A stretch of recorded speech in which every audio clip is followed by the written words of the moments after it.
Hey guys, welcome to a new video. Like, comment and subscribe if you enjoy. Without any further interruptions, enjoy the What If. Chapter 31. Detour from Hell, or Heaven. It was still pitch dark out as dawn had yet to rise over the seas, and Naruto stood near the helm of the ship with a rather perturbed look on his face. Standing in front of him was the Princess of Alabasta, Nefertari Vivi, fidgeting under his unflinching gaze. "I said I was sorry, Naruto," she said rather shamefacedly over the whole matter. "It's not that I'm mad, because I'm really not," Naruto said, calming the young princess down even though his face didn't change from the look he was steadily giving her. "If I was honest, I really couldn't care any less if you paid me to. But the thing is, Noji-chan will care, and she will freak right the fuck out in about 3 or 4 hours when she wakes up and comes outside. We are not going to be able to flip a U-turn and go back the way we came. And if we're going to get back on course the right way, we need to get the log pose. The log pose that Noji-chan keeps on her person, on her wrist at all times, and we will not be able to touch without getting a sleepwalking gunshot fired at us." Vivi raised an eyebrow. "Why do you teach her how to shoot things in her sleep anyway?" Naruto shrugged his shoulders. "It seemed like a good idea at the time. But that's not important. I want to know how in the hell you managed to get us all the way off course, into the middle of the goddamn calm belt." "Well, Vivi found her boots and the deck of the ship very, very interesting. I was on night watch the way I usually offer to do, since you know it's kind of hard for me to get to sleep at night." Naruto nodded. "Right, because you're a cute little night owl." Vivi blushed but continued explaining, "And I got kinda bored, so I went down to the steering wheel and played with it for a bit. But I swear I put it back the way I found it and didn't make it go off course, honest. I know how to run the ship by now." Naruto stared at her for a moment, not sensing any lie in her voice. "Did you make sure to lock the wheel in place before you left it alone?" He saw Vivi's eyes widen and sighed. "That's a no." Vivi held her hands in front of her mouth, looking terrified at Naruto's reaction to her mistake. "I'm so sorry. I didn't mean it. I completely forgot to do that when I wasn't using the wheel," she exclaimed, steadily getting more upset about her blunder. "It's okay. Everything is still fine, Vivi Heim," Naruto assured her, rubbing her back to calm her down. "Once you get a good feel for the ship, the ocean, the breeze, you'll know when you do things like leave the wheel unlocked. Just chill out, okay? Relax." Vivi simmered down at his behest. "Yeah, there you go." Vivi let out one last deep breath before turning her brown eyes up at Naruto. "Are you sure?" Naruto nodded, smiling in a disarming manner. "Good. Thank you." Naruto waved off her thanks. "It's really not as big a deal as Noji-chan makes it out to be. I'll kill a Sea King if one attacks us, no matter how big it is. I'm still me, and by now you all know that I'm awesome, right?" Vivi giggled when he posed in a grandiose manner. "If Noji-chan starts acting up, I'll take the heat for this one, but be more careful next time, okay? And don't play with the wheel." "I don't even do that." Vivi pouted and turned away from him. "Well, it's boring all alone at night. Karu is good company, but he can actually sleep, so it's mean to make him stay up with me. What exactly am I supposed to do all night? And don't say train. I train enough during the day. It's never a bad time to train," Naruto said, sitting against the back of the steering wheel in the grass. "But then again, you don't have my stamina, so maybe it's not a good idea for you to drive yourself into the ground." "But I'm not a doctor, so what do I know?" He then snapped his fingers. "That's it, go see Murit. Maybe she has something for you to help with that, and if not, my door's always open, you can come to me if you can't sleep." Vivi raised an eyebrow. "What on earth would I do there except keep you up like me?" Naruto laughed. "I don't need sleep, Vivi Heim. I just sleep because it's more fun sometimes than not sleeping. If I had to, I could stay up forever maybe. But that might be exaggerating." Their conversation came to an end when they heard footsteps on the grass coming towards them. "Niece, I got rid of the heavy footsteps of people walking on the deck. No early morning migraines." Soren appeared, walking up the stairs with a yawn. "What's up, you jerks? What are you guys doing up so early?" Naruto rolled his eyes at Soren's morning greeting. "We could ask you the same thing. What the hell are you about to do, train?" "Duh, I'm going to get those bastard Rokushiki moves down. Tekai's really coming along, and Geppo ain't none too shabby either," Soren said, starting to stretch himself out. "I know why the princess is up and about. because she's got bad insomnia, but why are you up? Shouldn't you be unconscious with the rest of the lazy people on this ship? Vivi Heim woke me up with some news. Naruto said calmly while Vivi poked her fingers together nearby. Guess where we are? Soren blinked before looking around and taking a distinct note of the lack of decent waves and wind. Narrowing his eyes he turned back towards Naruto. We're on the calm belt, aren't we?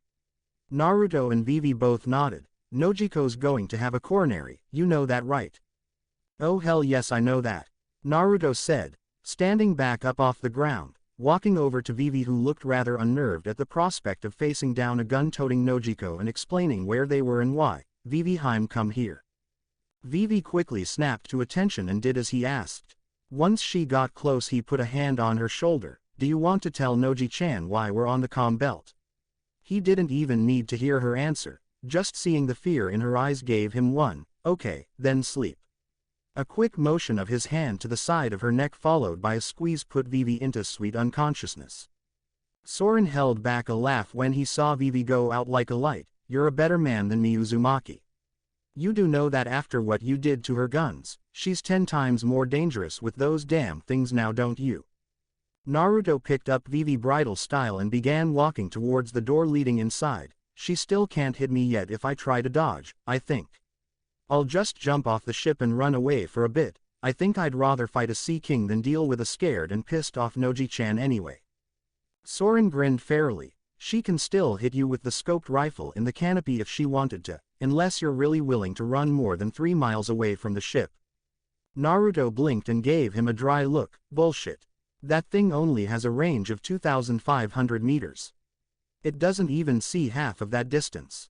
It can't see that distance, but Nojiko's the one actually aiming and shooting Uzumaki, and she can see just fine, especially with that haki of hers. She'd consider that practice. Soren said with a laugh. On the open ocean, unless you're making tracks to really get away from the ship and stay away, there's nowhere you can go that she can't hit you, so good luck with that. He said before laughing again, letting Naruto carry Vivi to her room. Fine, Naruto said shakily before coughing the sound of fear out of his voice. I'll just stand still for a moment and use Sage Mode for a split second and dodge from a distance. Besides, she wouldn't really shoot at me for real. XXX. Several hours later, Vivi and her pet duck were stirred back to the waking world after a booming blast rang out on deck.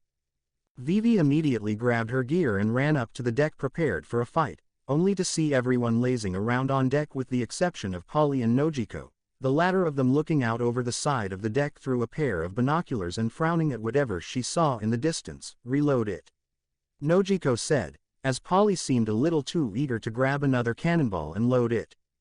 Johnny and Yosaku were standing near the edge of the ship with the latter holding onto a pair of binoculars as he looked out over the ocean. Johnny tapped his foot on the ground impatiently. What's he doing? Yosaku ignored him for a moment before registering what was going on after a cannon blast. What? I said, what's he doing now? Johnny yelled at him, making damn sure he heard him that time. Yosaku bared his teeth angrily as he kept the binoculars to his face. Goddamn, I'm getting so sick of answering that stupid fucking question. Okay, look, Johnny said, you have the binoculars, I can't see shit. So don't bitch at me, because I'm not just going to stand here all day and play with my dick. I want to be kept in the fucking loop. Fine, Yosaku yelled, taking the binoculars away from his face and holding them out as if he were pointing out over the ocean. He's running away, okay. That's all he's doing. That's what he was doing when you asked me 10 minutes ago. That's what he was doing when you asked me 2 minutes ago. So in 30 seconds when you ask me, what's he doing? My answer's still going to be he's still running away. Johnny just looked at him for a moment before speaking. Where does he think he's running to? He asked. Yosaku just snorted like a bull and kept looking out at the ocean through the binoculars. You know what? I fucking hate you. What's going on? Vivi asked, scratching the side of her head as she wondered what they were shooting at so casually.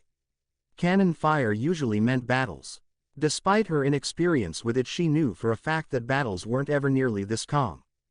Nojiko looked through the binoculars and adjusted the cannon according to her estimations of aim. Naruto-kun said that he got us lost in the calm belt and then he jumped off of the ship before I could even say anything. Johnny scoffed. Maybe the fact that you had your fingers on the shotgun before he even finished talking had something to do with it. I'm just saying. Anyway, Nojiko continued, and now I'm shooting at him until he decides to stop being stupid and come back on board so we can get back on course. I mean, did he really think I'd be that mad at him for just telling me what was wrong? She said as she lit the small wick at the top of the cannon. Fire. The cannon blasted off another shot out at the ocean. Soren yelled down from the canopy crow's nest, "You're shooting a goddamned cannon at him as we speak, and you say you're not mad. What the fuck?" Nojiko got a tick mark on her head at the thought by the others that she would ever actually try to hurt Naruto for real and turned to yell at Soren. None of these are even going to come close to hitting him. If you had eyes you could see that he's dodging everything by a mile. Literally. He's even blowing kisses at me every time I miss too. If really I wanted to try and hit him I wouldn't use the cannon, I'd use the rifle. She then stopped yelling and pulled out her pistol, holding it over her shoulder just as she felt someone wrap their arms around her waist. "You done playing, Naruto-kun?" "Are you?" he asked in return, ignoring the barrel of the gun tucked under his chin. Nojiko's body shook with silent laughter as she nodded yes, anything to play with the cannon, huh, Noji-chan? "You were the one that ran away," Nojiko said, moving away from him and towards the helm. "All you had to do was stand there and let me verbally freak out for a minute or two, but you ran away like a kid trying to avoid a spanking." Naruto shook his head as he followed her. "And you shoot a cannon at me?" Miss Valentine laughed from her place sitting under the branches sticking from the mast. "Stop acting all offended. You know you liked it, crazy." "Whatever," Naruto replied dismissively. "Noji-chan's just lucky that a Sea King didn't sense the vibrations of the cannonballs hitting the water, or else we'd be fighting one right now, and by we, I mean me." Nojiko looked at the log pose and showed Naruto so he could get the ship back on course. "Vivi, the next time something like this happens just wake Naruto-kun and me up since we can't redirect the ship without the log pose and I can't power the ship's auxiliary controls." Vivi paled at hearing Nojiko speak to her about the ship. "You know it was me." Nojiko nodded. "You're the only other person that really steers the ship, and if Naruto-kun had really done it he would have tried to carry me to the deck without even trying to wake me up so he could redirect the ship that way, hoping that no one found out about it," she said, smiling at Naruto rolling his eyes. "We back on course, Naruto-kun?" "Getting there," he said as he locked the wheel in place. "I don't know how long it'll take though, since I don't know when Vivi tried playing with the wheel. It's going to take at least all day to get back on the Grand Line, so get comfortable, we're going to be at least a whole day off schedule." "Sorry everyone," Vivi said sadly. She was finally making strides towards being useful to them in her mind and just took a huge step back by hindering them, knocking them off course into dangerous waters. Yosaku shrugged off the situation. "It's all right Vivi, all of us mess up. Especially you." Murat chimed in at Yosaku's expense, getting him to tear up at how mean his beloved was. Polly put a cigar in his mouth and lit it up. "I haven't messed up yet, because I'm cooler than all of you." Naruto stared at him blankly. "You've been here for 3 weeks, how could you mess up in 3 weeks when you don't even have a real job, you bum?" Polly growled and got in Naruto's face. "You want to fight, you blonde sack of shit? I'll come up with my own job. Sinus cleaner. By shoving my foot so far up your ass I clean your damn nose out." Naruto just stared at the glaring shipwright before speaking. "I wonder I'd look cool with facial hair."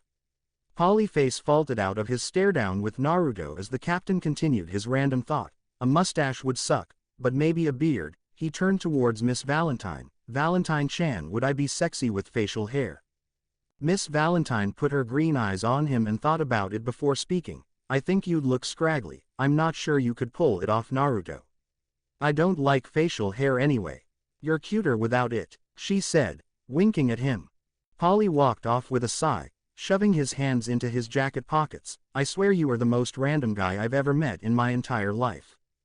"Yo Uzumaki," Soren suddenly yelled from the crow's nest. "Get your ass up here and check this out." He shouted as if it was something really important. "Seriously, you're going to want to see this." At the behest of his acid-spitting ally, Naruto ran up the mast until he reached the top where Soren was looking out with one of the pairs of binoculars provided at the station. "What's the matter?" Soren smirked as he looked through the binoculars. "We're going loot the shit out of that ship over there is what we're going to do." Naruto did the same and frowned as he did indeed see a ship in the distance. Not to burst your bubble or anything, but what part of, I am not a goddamn pirate, do you not understand? I am not attacking a random ship. Soren bared his teeth. Look closer, assface, do you see any life on that ship? There isn't any motion on that ship at all. They must have drifted out here, but didn't have the ways to escape like we do.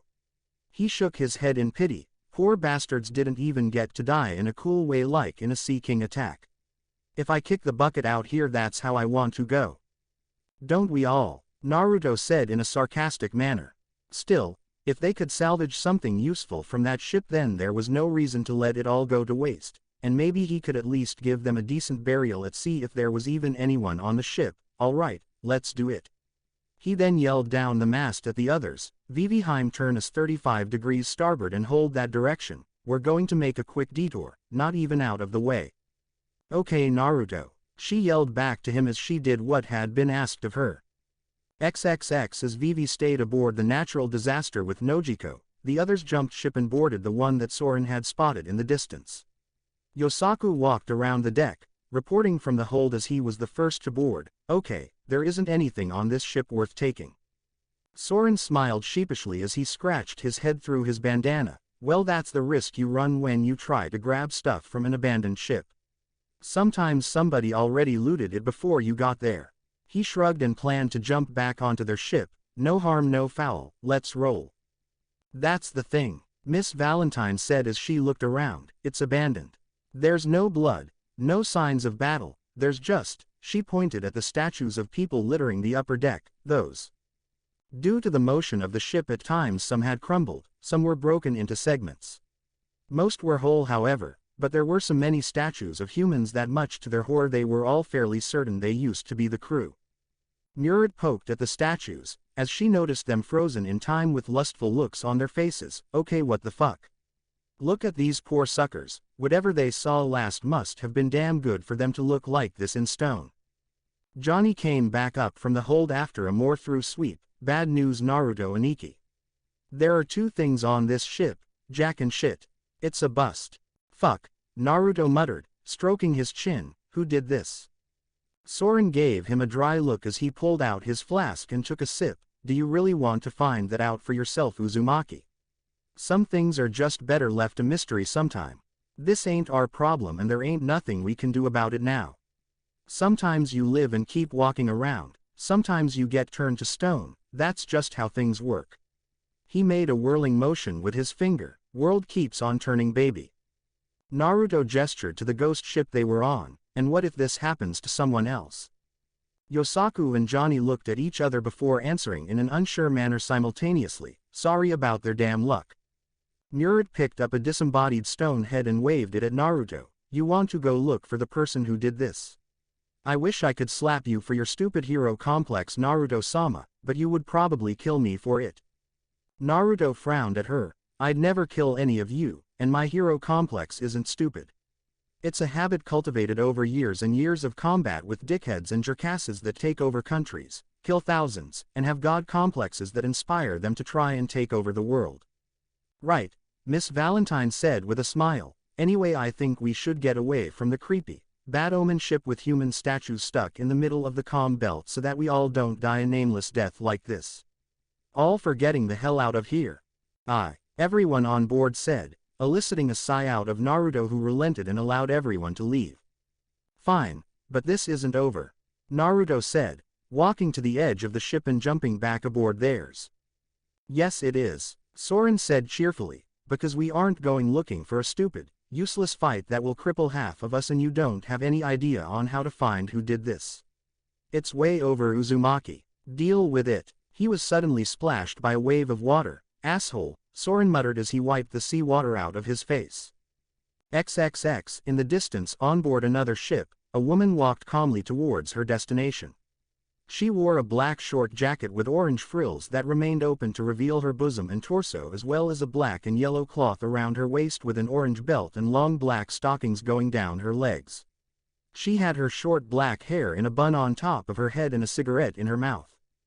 Eventually she reached her destination. Hubby Heim, we've found another ship near the one that we just finished sacking.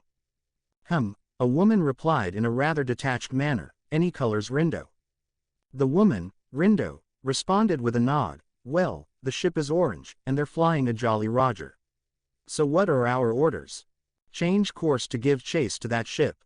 If we can get 2 ships back to back so quickly, then that's just our luck, isn't it?" Rindo again nodded and turned to go and change their trajectory so that they could pursue. Another set of fools have drifted into the calm belt, it seems. Unfortunately, they won't be making it out, but it's okay, they will forgive me. Because I am beautiful. XXX hours later. With the Foxhound pirates, Johnny had taken a pair of binoculars and was looking through them with a massive stupid grin on his face, snickering every few seconds. Although everyone else just played off his behavior as no more stranger than how anyone else acted most of the time, he eventually felt he had to discover his find with someone. "Hey, someone come and look at this really quick." Being the closest to him as they were all around the helm, Nojiko and Miss Valentine, who had been sunbathing, got up and went over to him with the blonde woman looking through the ocular device first, quickly smiling and letting off a rather amused laugh before passing the binoculars to Nojiko and going back to laying down. Nojiko frowned as all she saw in the distance was an island. "It's an island. What's the big deal about it?" Johnny pointed out in the direction of the distant island. "You're telling me you really don't see that? How can't you see it? It's right in front of your face." Miss Valentine saw it in 5 seconds. "It's so great." Nojiko passed him the binoculars back. "No, I don't see it, Johnny, so what's out there?" Johnny started excitedly hopping up and down as he kept pointing. "It is an island that is literally giving us the middle finger," he shouted loudly. "What?" every other man on the ship exclaimed before rushing over to Johnny as they began fighting over the binoculars, a fight that was won by Naruto as he was the first to look. "Holy shit, he's right. That island is totally flipping us off," Naruto said as he passed the binoculars off to Yosaku, who looked through them next, grinning like a 10-year-old. Nojiko rolled her eyes. "I really doubt that an island looks like that, and even if it does, who cares? It's a natural formation. The island isn't really flipping you off." "But it is," Naruto exclaimed, running to the wheel to change course to that particular island. "It's Mother Nature saying, 'Fuck you,' in its most pure form. As if it's mocking ships that got caught in the calm belt." Nojiko blinked before waving her arms around animatedly. "What do you think you're doing? Are you really going to make us go to this island because of you wanting to see a stupid rock formation?" "Yes, I am," Naruto said as he turned the wheel with not a second thought. "Are you honestly surprised by this? We're only going to be there for a little while anyway." He gestured towards the direction the island was in. "That island called me out. I bend nature to my will, not the other way around. I'm going to fucking own that island." "What's it called?" Nojiko crossed her arms and gave him a stern look that he ignored. "How should I know? The Grand Line in general is mostly rumor and speculation. Do you really think I know anything about the stuff that might be in the calm belt?" Naruto then smirked. "Cool, then I'm going to go name that island." Nojiko palmed her face hard enough to let off a harsh smacking noise. "Why can't you just name it from here and let me get the latitude and longitude down for it?" Naruto scoffed in reply. "How can you name something that you didn't even explore? That's really messed up, Noji-chan, and besides, how will I know what to call it without going there?" Nojiko just stared at him blankly as he happily steered the ship towards the mystery island. XXX on the new island. "Oh Kami, look at this place, it's so awesome," Naruto yelled as they all walked further inland from where the ship was on the backside of the island. Once they landed, they found that the outsides of the island was surrounded by trees in a rather wilder setup. The rock formation was exactly what it had appeared to be from a distance, a mountainous hand sticking up in the air giving off the middle finger sign. "I've got to climb that thing and put a Hiraishin kunai at the top, let's go."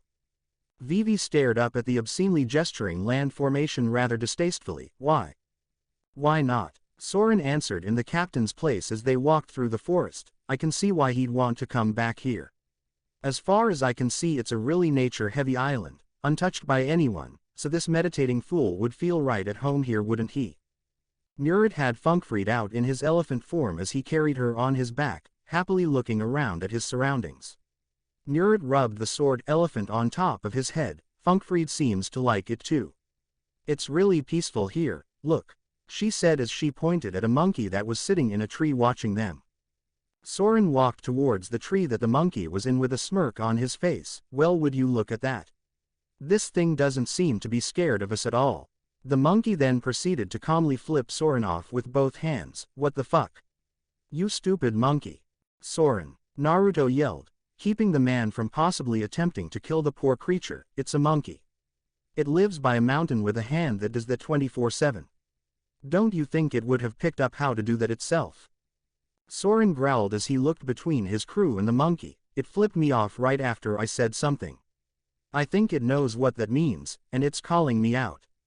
Vivi shouted indignantly. Why is everyone on this crew so crazy? A monkey can't call you out. It's a monkey. It doesn't even know what it's doing. That's just what it wants you to think. Soren yelled, pointing angrily at the monkey that had by now dropped its hands and was looking to leave. It lures you in with it being a cute, exotic animal, and then bam. It's making all kinds of inside jokes behind your back. It knows. It totally knows. I don't like it. Polly smirked at Soren's anger. It doesn't like you either, because it just told you to go fuck yourself. As everyone went further into the forest towards the rock formation, they found something quite amusing. Every single animal they saw had the capability, no matter what it was, bird, bear, wolf, it didn't matter. If it had paws, it was able to mimic the gesture of the island's most prolific trait, the hand giving the middle finger. By the time they had actually reached the foot of the mountain, Naruto didn't think he could actually climb it, because he was laughing so hard. By this time, Naruto was crawling on his hands and knees out of breath, but still laughing his ass off. I love this island. He managed to say between bouts of laughter as he pushed himself to his feet against the mountain itself. Alright, I'm going to go dominate nature. You guys can do whatever you want until I'm done. Polly walked over as well. I'm going too. Having animals flip me off was funny at first, but now it's starting to piss me off. He ignored Soren's shout of, "See," to keep talking. Besides, who knows what would happen to you if you fell off, idiot.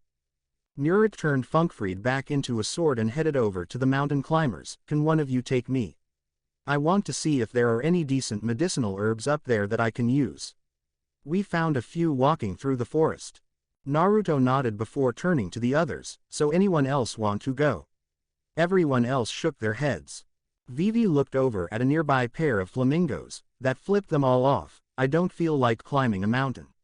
I'd rather just stay down here until you guys come back, she said as Karu returned the gesture back to the flamingos. I want to look for a lake. If there are flamingos, then there must be a lake somewhere. Miss Valentine waved him off. I could just float up there if I really wanted to. Why would I climb? Soren glared at the previously mentioned flamingos. I swear to God, if I see one more animal flip me the bird, I am going to hurt it. Animal rights be damned. Just climb the damn mountain and hurry up so we can leave. Nojiko smiled at Naruto, having gotten over going out of their way again, as it was a pleasant little side trip all things considered. Get going, Naruto-kun. We'll all stick around nearby for whenever you finish climbing. Naruto looked over at Polly. Okay, you heard her. Tie yourself and Murat to me so we can go. Yeah, you bossy bastard. Polly muttered, rolling his shoulders out before doing as he was told. Rupuakushan, Moai Musubi, rope action, Bolin knot. From the sleeves of his jacket shot a pair of ropes, one that wrapped around Naruto's waist, the other around Murat's. Polly detached the ropes from himself and tied them together around his own waist, keeping them all stuck together. He gave a thumbs up to Naruto. All good to go. Naruto rubbed his hands together before channeling chakra to his feet and walking directly up the wall, dragging Polly and Murat behind him as he climbed that way. I'll be back before you know it, he said to the others as Murat and Polly eventually found themselves lifted off of the ground, suspended in the air. Hold on tight, you guys. Murat started to look fearful as the ground got further and further away. This rope better not break, she said timidly. Polly didn't seem to care at all and decided to light himself a cigar as he allowed Naruto to drag him to the summit. These ropes don't break, I've woven them myself. He took a puff and enjoyed the ride. It's fine, just calm down. Hey Uzumaki, easy does it, yeah. I want a brisk, smooth pace here. Naruto turned his head and flipped him off, getting a chuckle out of Polly. This island's rubbing off on you, isn't it? XXX. At the shore of the island, a large ship being pulled by a pair of large green sea serpents with black manes going down their backs sat near land. On the deck sat a mansion-like structure, and the color scheme of the ship was pink, black, and dark brown. The main sail had a Jolly Roger of a skull surrounded by 9 snakes centering from it, while the back sail had Kuja written on it in kanji. As much of the crew were disembarking onto the island from the ship in the bay, observations were being made. "What an ugly ship," a woman said amusedly in reference to Naruto's ship that was nearby. She was a rather tall woman that had long blue-green hair, a long forked tongue, and her head was somewhat disproportionately larger than her body. She wore a green bikini and a white cape over her back. Does the captain of this thing want every marine on the seas to be able to see him from anywhere? A large, physically imposing-looking woman with long orange hair that wore a blue top and a blue cloth around her waist spoke up next. "You saw just how fast this ship was. If it had noticed us and kept going, they would have gotten away for sure," she said in a stern manner. "I think there is something strange about this crew, Sandersonia." Sandersonia laughed a little bit. "There's something weird about most of the crews that ever get to the Grand Line. It doesn't matter who they are, Marigold, you know that." As they spoke, the small vessel carrying most of the other pirates of the crew made it to land. The unique thing about this crew, however, was the fact that there wasn't a single male among them. Everyone that had traveled on the main ship that had come to this island was a woman.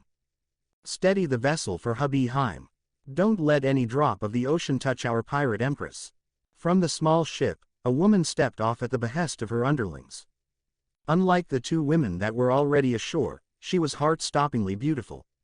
A tall, slender woman with long black hair and light brown eyes that held an aloof tint to them. She had a figure most men would fight to the death over, with large breasts that accentuated every curve that already existed on her frame. She wore a revealing red blouse that showed much of her chest and her body, as well as a long dress with a slit cut in it that showed off her long legs. Around her body, a white snake with red dots that had a skull on top of its head and blue hair was wrapped around her body, sporting a perpetual smile. As she walked off towards the 2 women that had already been there, she stopped as she found a baby monkey in her path. "Who left this monkey here?" she asked as she punted the monkey aside out of her way. "Sorry, hubby Heim," one of the other female pirates apologized as she held on to the monkey to keep it from attempting to maul her in response. "You should be more careful in the future," she said as she continued on. As she walked towards the 2 other lead women, she looked up at the rock that consisted of the hand giving the middle finger. "What an obscene place." Boa nodded, thinking the same thing about the island before they had even landed. "We'll find the crew that left their ship here so that we can dispose of them lest they attempt something while we take their things." Sandersonia and Marigold fell into step with their beautiful apparent leader as Sandersonia took this moment to speak. "So how many do you think there are?" she asked. Marigold smirked at her question. "You're asking like that matters.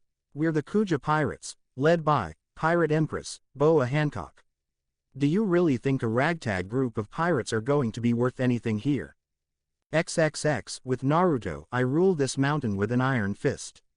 Naruto shouted, echoing through the empty air as he continued to climb upwards by way of walking. He tried to run, but he kept smashing Polly and Murat against the cliffside whenever he did, so they both berated him to walk like he had been before. "Are we there yet?" Murat said, checking over her nails out of boredom. The novel terror of constantly ascending the side of a sheer cliff left her not too long after they left the ground. Thus from this point she was more bored than anything else. "I wonder if I'm getting used to this kind of thing. God, I hope not." She was hoping that once they got higher she would find something worth taking in a medical view of things. "I think my legs are falling asleep." "Then kick them," Naruto replied, keeping his steady walking pace. "You're supposed to be a doctor, shouldn't you know to move them for blood flow?" Shut up," Murat replied. "I knew that," she exclaimed before a loud snore broke through their conversation. "How can Polly sleep right now?" She asked about the man hanging above her by his waist, snoozing away. "You want me to wake him up?" Naruto asked her with a raised eyebrow. "I can always start running again." "I'd rather you didn't," Murat said with a sweat drop. "Cheer up," Naruto told her. "We passed the knuckles and now we're climbing the single finger. We're almost to the top." He yelled again at the top of his lungs. "Echo!" Naruto shouted just to hear his own voice reverberate out over the middle of nowhere. Murat palmed her face as she dangled precariously by the rope around her waist. XXX, with the foxhound pirates, it hadn't taken long after Naruto, Murat, and Polly had departed up the mountain for Vivi to find the lake she had been looking for, not far from the foot of the mountain back through the forest. So the foxhound pirates took to lounging about, waiting for Naruto to finish up and come back down so that they could leave. Miss Valentine just sat down by the lake and lay down on the grass, relaxing in the pleasant climate. Nojiko was close by, soaking her feet and legs in the water and taking in the beautiful scenery as she cleaned her guns. She had already marked the island's location on her smaller-scale model of a map of the area and planned to place it on the large world map on the ship once they returned. Soren was interacting with the wildlife, much to Vivi's amusement. Soren was crouched down, staring at a small ocelot. The small wildcat just blinked at Soren blankly as he eyed it down. Go ahead. Go ahead and do it and see what happens, I dare you. Vivi sat nearby, petting Karu as they both took in the scene before them. It's a little cat, Soren. How would it even pull it off? As if directly responding to Vivi's question, the ocelot stuck up its paw and flashed its middle toe at Soren, forcing the man to growl and take a swing at it. A swing that missed the nimble creature. You little bastard.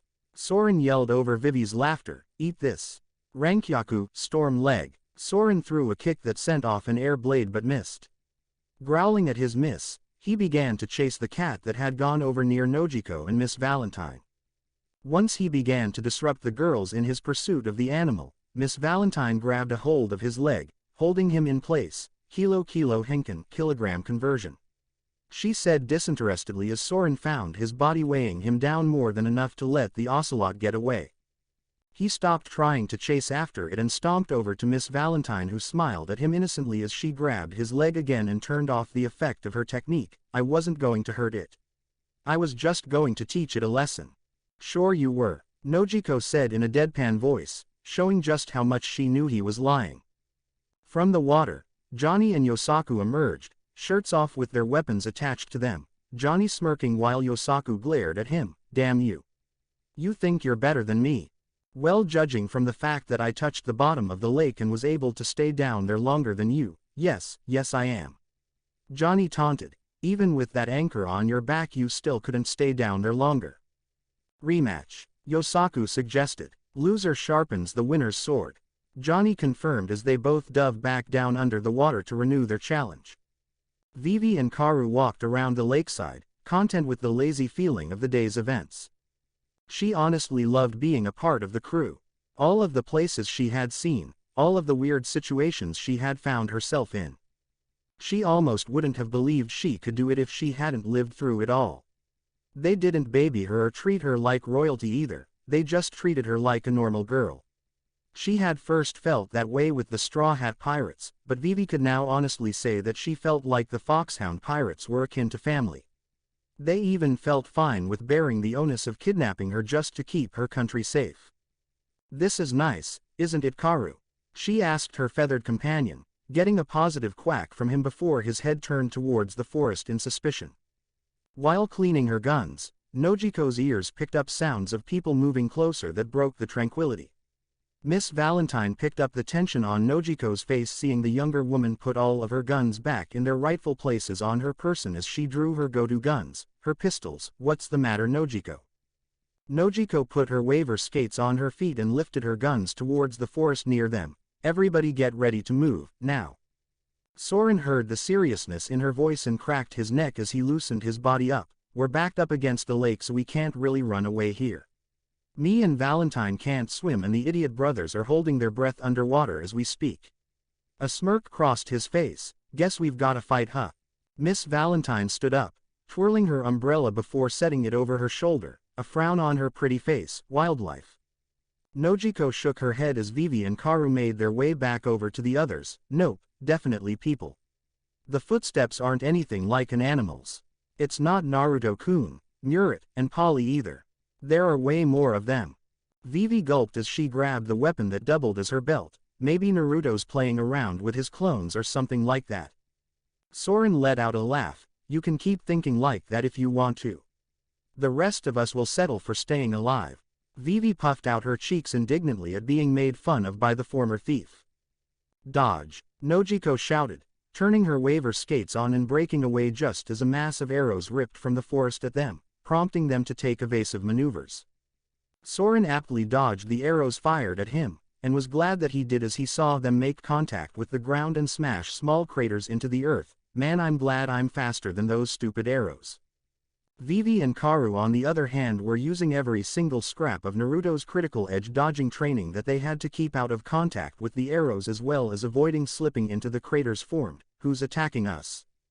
Nojiko could tell from the trajectory of the arrows flying at them where they were coming from and reached into her supplies to pull out a pair of grenades that she quickly bit down on the wicks with to shorten explosion time. Lighting the explosive orbs, she hurled them into the forest and produced a mighty explosion. She smirked as she saw the fires she managed to start. That should smoke them out. The end to the barrage of arrows came as a relief to Vivi and Karu, who were able to stop their deadly dance with the projectiles, allowing Vivi to draw her ranged jewelry belt weapon, Kujaki ga Shinraidiata Peacock Ranged Slasher. Vivi linked 3 of the long chains together and slung it out at the woods in a lightning-fast manner, the razor-sharp blades cutting down trees and the like. Way to clear-cut, princess, Soren said before puffing his cheeks out, timing the fall of the trees with the launching of his attack. Hide from this. Ebi no aim, rot rain. A rainstorm of acid rained down from above directly over what had been the edge of the forest as Soren cackled once the alarmed cries of their attackers sounded out. He stopped after taking a minute to listen to the voices. Wait a minute, those are all chick voices. Not a dude in the bunch. From what was left of the forest, all of the people cleared out, revealing them to all be women as Soren suspected, scantily clad women. Awesome. Soren said before blinking, I mean not awesome. I almost melted a ton of women. Nojiko narrowed her eyes at them. There were so many, at least 100 in all. What do you all want? Why did you attack us? To test you all to see if the Gorgon sisters would be needed for you. One of the women said, holding up a stiffened out snake as if it were a staff. The acid-spitting man that you all have with you melted most of our arrows with his last attack. Yeah, Soren said in a smug manner with his tongue sticking out of his mouth. I'm just awesome like that. Leave us alone, Nojiko said, holding her pistols up towards them. We don't want to fight, we're just resting up. The women all started laughing at her. You don't have a choice in the matter. Do you think you can tell the Kuja pirates to do what you want us to do? Fine, Nojiko said, lifting one of her guns into the air and firing it, smirking for an unknown reason. 10,000 kilo Oshitsukuru, 10,000 kilogram press. Miss Valentine dropped from the sky above them and smashed into the ground between the two groups. The Foxhound pirates had all been prepared and thusly had braced for impact. However, the Kuja pirates had not, and they were knocked to the ground by the tremor created by Miss Valentine. Kyahahaha, I love doing that so much. While the others were prepared to continue the fight, Soren was thinking about something. Kuja pirates, I swear I've heard that somewhere before. Yo Valentine, have you heard of the Kuja pirates before? The blonde woman stopped laughing and nodded. Yeah, why? We're fighting them, Soren explained to her. Due to her being so high in the air, Miss Valentine had missed hearing that part of the conversation between the two crews, but when she heard that fact her eyes widened. What? What's wrong? That's a Shichibukai's crew, she said, with no humor or amusement in her tone at all, like Crocodile or Doflamingo. Vivi and Nojiko's jaws dropped at that revelation. Another one. Vivi questioned, why the hell do they keep running into us like that? Our luck fucking sucks. The others all looked at the princess, not used to ever really hearing her curse. Sweet, Soren said, excited at getting a chance to fight another Shichibukai with no Naruto in sight to take the battle over. Who's the government dog I'm putting down today? Because I'm young, I'm violent, and I've been good. I haven't killed anybody in weeks. Don't you talk about our hubby Haim that way, you foolish man. Hubby Haim will destroy you when she finds what you've done. Soren stood mimicking the irate women, unafraid of whoever it was he was about to prepare to fight, while Miss Valentine racked her brain trying to think of who the captain of this crew was. So this is the crew that sails on that ship with the horridly offensive colors. The entire crew seemed to cheer at the sound of the rather aristocratic-sounding voice as they cleared a path. Hubby Haim. Yes, finish them off. You're so beautiful, the most gorgeous woman in the world. Pirate Empress, Boa Hancock. And once they all got a glimpse of her, the Foxhound pirates had to agree. Nojiko and Miss Valentine felt rather jealous of her good looks, as she seemed to be far more attractive than they were. It almost wasn't fair. As weird as it was, they were strangely attracted to her, and they could never let Naruto know that they had that kind of inclination of attraction towards other women as well, because he would never let it die. Vivi was moved by how noble she looked. If she was a real princess, she wished that she could move with such a gait one day. Soren on the other hand stood with his jaw almost hitting the ground. So hot. Like, so hot. It's not even funny, he said in an awestruck manner. This is the Shichibukai I said I was going to beat up. I think I have to take that one back, you know. Hancock stood, flanked by Sandersonia and Marigold, as she looked at the Foxhound pirates and the looks in their eyes that she found familiar. Everyone that had ever seen her had looked at her much the way that they all had. You all find me to be beautiful, don't you? Soren nodded furiously. That's like asking me if this island flipped us off. Yes. Why are you telling us obvious stuff? Oh, no reason, she said with a small smile as she formed a heart shape with her hands and aimed at them all. All of the crew members were aware of how important the placement of one's hands were for attacks, having spent enough time around Naruto to know how dangerous his hand seals were. Nojiko turned on her waiver skates to move, and Miss Valentine extended her umbrella to float away while Vivi hopped on Karu to retreat away, but it was too late. Marrow marrow mellow, falling down drunk sweet wind. A beam in the shape of hearts came from her hands that expanded and caught everyone in its radius with the exception of Soren, who hit the deck and used his powers to melt a hole into the ground and avoid being hit with it. The other crew members that were hit with the beam were turned to stone, freezing them in place. Miss Valentine never even got off of the ground to attempt to fly. Nojiko's skates deactivated and she landed back on her feet.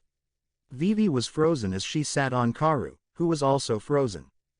Marigold looked at the hole in the ground that Soren had carved out with narrowed eyes. He managed to avoid her dear sister's attack. Hancock said dismissively, it doesn't matter. One useless coward of a man running away from my beauty and strength doesn't matter. Sandersonia smirked. He's not planning a counterattack as far as I can see. He really must have run away. At that moment from the lake, Johnny and Yosaku emerged, with the latter carrying the former to shore before dropping him and stepping on his stomach. Breathe, you idiot, breathe. Yosaku said in a breathless manner as Johnny spat up water like a spigot. You shouldn't have made me punch you in the stomach, stupid. He yelled at him, ignoring the others before them. Johnny's head snapped up and he jumped to his feet, kicking Yosaku and driving his foot far into his stomach. That doesn't count as your win, asshole. You were about to crack. 10 minutes is your limit. You went out like a cheater. Ignoring the Kuja pirates, the two got into each other's faces and shouted. There weren't any rules. Yosaku yelled. Johnny gripped the hilt of his sword at his waist. Let's settle this. Yosaku quickly brandished Kubikirabucho in response. Anytime you're ready, little man. They both jumped back and faced off from each other, preparing to fight until they finally noticed the audience they had for their friendly little scrap. Whoa. Both of them said with wide eyes once they saw the Kuja pirates. Johnny took off his sunglasses for a moment to make sure what he was seeing was real. Once he confirmed it was indeed real, he placed them back on and grinned. Well, hello there.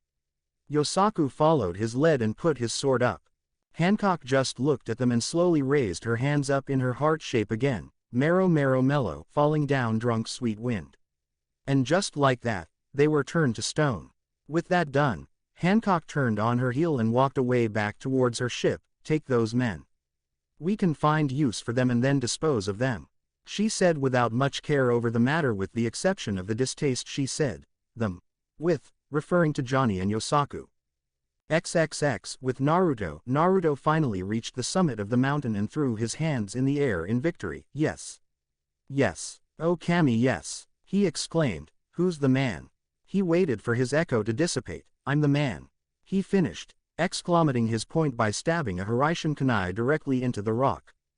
Murat was happily collecting the herbs that she found in what would have been the fingernail of the middle finger. Yes, yes Naruto-sama, you're the man, she said in a placating fashion. So what are you going to call the island since you made it up here? Polly jolted awake. How about, go fuck yourself island? Nah, Naruto said swiftly. That's not creative or cool at all. Up yours island, Polly suggested again. Nope, Naruto said, pacing about back and forth waiting for something to come to him. One Finger Island. That's the name. Murat shook her head as she finished loading up on medicinal herbs. You're so dumb, Naruto-sama, I swear. Alright, time to go back down, Naruto said, bouncing on his toes as if he were preparing for something. I'm gonna jump, he said with a feral grin. No, Polly and Murat both pleaded as they were still tied to him. Ah, Naruto said, having had his bubble burst by his crewmates, you guys are no fun at all. XXX. At the foot of the mountain, Soren had managed to dig himself far enough away to escape the Kuja pirates. With Boa Hancock's powers, it was way too dangerous to try and fight them all by himself, even if the ability of the crew severely dropped off after that point. The girls were all petrified and the idiot brothers were petrified and taken, probably as trophies of war or something. He couldn't do anything about this by himself. Fighting by himself would be stupid. He was pacing around impatiently, looking up and waiting for Naruto to get back down with the others. Climbing up would take longer than just waiting for him to finish climbing and drop back down, and there was a chance he would miss him on the way up. Come on Uzumaki, get your ass down here, this isn't a good time to fuck around. XXX. Johnny and Yosaku found themselves in a daze as they had just been petrified and swiftly tied up, their weapons taken away from them. Johnny was the first to recover as he glared at the Kuja pirates aboard their ship. What do you all think you're going to do to us? He growled out. All he knew was that they had better not sleep on them or else they'd break out and tear that ship down around them. The two swordsmen were not to be fucked with, in their own minds anyway. Yosaku felt much the same way, in disbelief and anger that they had been captured. We're not going to cooperate with anything you guys say. He smirked darkly. We're shitty prisoners, we're sorry to say. All of the women just stared down at them. We're not going to do anything to you. Only a few of us are actually in need of anything from you. Johnny growled lowly. You think you're going to get anything from us? It'll be a cold day in hell. One of the women shook her head. You don't get a choice in the matter. You're going to sire the offspring of a select few women of Amazon Lily whether you like it or not. The two swordsmen quickly put an end to their pseudo-tough guy prisoner act once their brains registered the words, sire, and offspring. They looked at each other before turning back towards the Kuja pirates and disputing their fate vehemently. Yeah, right. No, Johnny said in a deadpan voice. Yosaku followed suit, speaking much the same way. You monsters, how could you? Have mercy. Johnny followed up in monotone. In their heads, however, they were singing a different song. Da da da da da, da da da da da, da da da da da, da da da da da, Foxtrot. Uniform. Charlie. Kilo. Man, what was so bad about being a prisoner? This was going to be great. I don't think we made it out of that lake. Maybe we drowned and went to heaven. They thought. Thank you for watching. If you enjoyed the video, be sure to like, comment and subscribe, as well as checking out the author on fanfiction.net.